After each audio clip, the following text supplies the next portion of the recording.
Heureux les pauvres en esprit, car le royaume des cieux est à eux. L'Évangile nous invite à reconnaître la vérité de notre cœur pour savoir où nous plaçons la sécurité de notre vie. En général, le riche se sent en sécurité avec ses richesses, et il croit que lorsqu'elles sont menacées, tout le sens de sa vie sur terre s'effondre. Jésus lui-même nous l'a dit dans la parabole du riche insensé en parlant de cet homme confiant qui, comme un insensé, ne pensait pas qu'il pourrait mourir le jour même. Les richesses ne te garantissent rien. Qui plus est, quand le cœur se sent riche, il est tellement satisfait de lui-même qu'il n'y a plus de place pour la parole de Dieu, pour aimer les frères, ni pour jouir des choses les plus importantes de la vie. Il se prive ainsi des plus grands biens.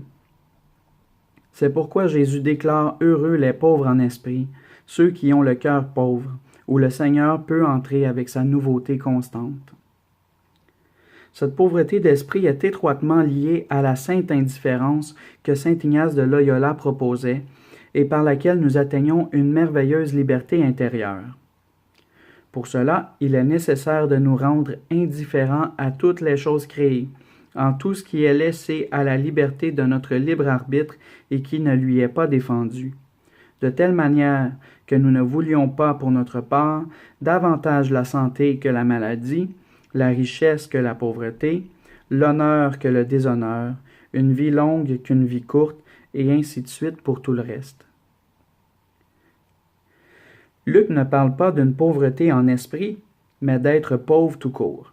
Et ainsi, il nous invite également à une existence austère et dépouillée.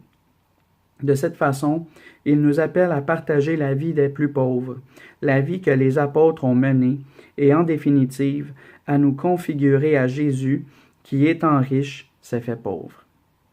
Être pauvre de cœur, c'est cela la sainteté.